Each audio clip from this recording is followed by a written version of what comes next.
Welcome to the Cliff Notes for lecture number 5, the biological determinants of criminal behavior. Keep in mind that this is kind of where I go into criminology for the next 3 weeks, where I talk about the causes of criminal behavior. And so I'm beginning by talking about the biological causes.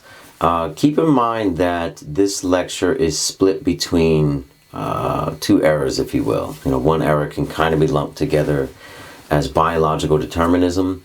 If you don't know what biological determinism is, it just basically means that your behavior is determined by your biology.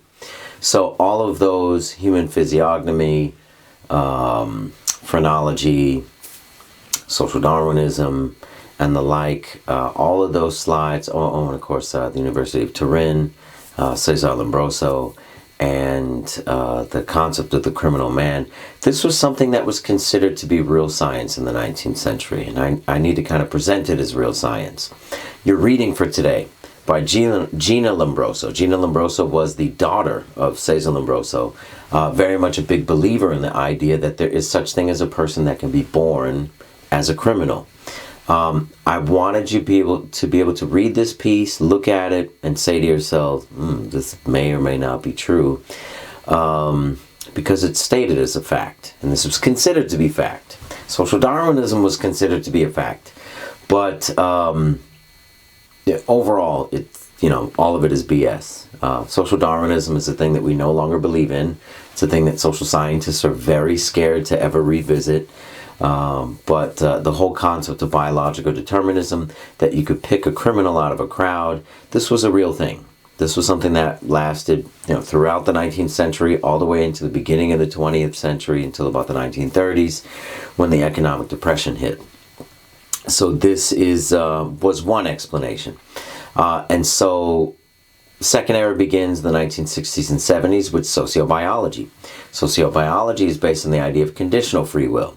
All right, so keep this in mind, that like University of Turin, the Italian school, social Darwinism, all based on biological determinism. The idea that you cannot help it, and your body determines your behavior, and you're just stuck with whatever your body gives you. Sociobiology is based on the idea that you have impulses, but you still have a choice. So it's conditional free will. Right? You still have a choice, even though you may have these impulses. So sociobiology discusses all of those things that could be causing those biological impulses. Whether that is in your DNA, possibly. Whether that is because of the chromosome setup that you have. Some people have thought so, but it actually turns out not to be true. The study of monozygotic twins that are separated at birth, and how a lot of them have similar behaviors, so there's a case for DNA to be made there. Hormones, testosterone, estrogen, and how those impact behavior. That can also impact criminal behavior. Our autonomic nervous system, the things that control our emotions, yet we have no control over them. We have no control over our heartbeat. We have half control over whether we can breathe. We have half control over whether or not our eyes blink. But our autonomic system is geared towards our involuntary systems. And so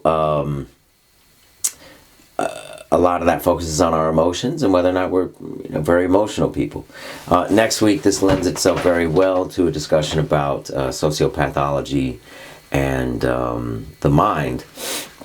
But generally speaking, sociobiology just focuses on those impulses and how we choose to react to those impulses. So I give the example of neurochemicals as the greatest example of sociobiology. These chemicals, these drugs, are literally designed to change your behavior depending on the environment. You're in a dangerous situation, you'll be pumped full of dopamine or adrenaline, and your body's ready to do extraordinary things. It's ready to lift things that you normally wouldn't be able to lift, to run faster than you ever could run. So all of these are good examples of how your body affects your behavior and can lend itself to criminal behavior and lend itself to deviant behavior, generally speaking. Also, I'm putting up this week the directions for the Create Your Own Prison assignment. I'm realizing now that I kind of wanted to wait until after the jail and prison lectures before giving out this assignment, but not to add any confusion, I'm going to stick with the February 28th deadline for this paper, and I'm just going to add a lot more information to those directions. So if you look at the following week on Moodle, you'll be able to see that I'm putting up the directions for the Create Your Own Prison assignment. You have 2 weeks to work on it now. The focus is really about the type of prisoner that you want walking out of your prison. You're the superintendent. You're the person that's in charge of all the rules in the prison, in charge of the programs, in charge of what's done with the prisoners. What's your end result? What is the thing that you want your prisoners to be like when they walk out? Do you want them to be recidivists? Do you want them to be repeat offenders as they walk out of prison? That's up to you. If you choose that, tell me how. And that's the whole purpose of this assignment, is tell me how you're going to change this. So if you want well-adjusted citizens that can survive in society without committing new crimes, tell me how you're going to do that.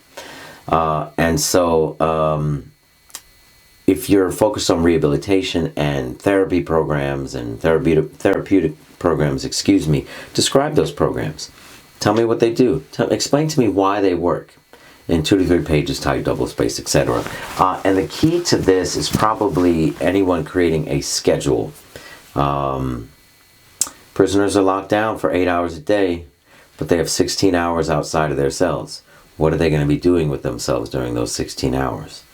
And again, if your goal is to make well-adjusted citizens, keep this in mind. I like pointing out this stat that for men in the United States, men that go to prison, 80% of men that come out of prison will commit a new crime within 3 years. It's an 80% recidivism rate. So as criminologists will look at that and be like, that number is a little bit too high. So your focus should be how to get that number down if your goal is to have well-adjusted citizens, or to get that number up if you want to create monsters. But the direction you go in is less important than explaining how these things work, why these programs work. You can use physical punishment and torture if you'd like. We're going to throw away the Constitution for this assignment. You could use a combination of both utilitarian and retributive principles to guide your principles towards certain behavior. But you have to identify that end goal and identify how you're going to achieve that end goal. Your focus should be when the person exits the prison, what will they be like? So those directions will be up. Otherwise, the next 2 weeks we'll focus on the causes of criminal behavior, psychological causes in the mind, environmental causes there afterwards. Otherwise, pay attention to the discussion questions and case studies. And I'll see you guys next week. Thank you.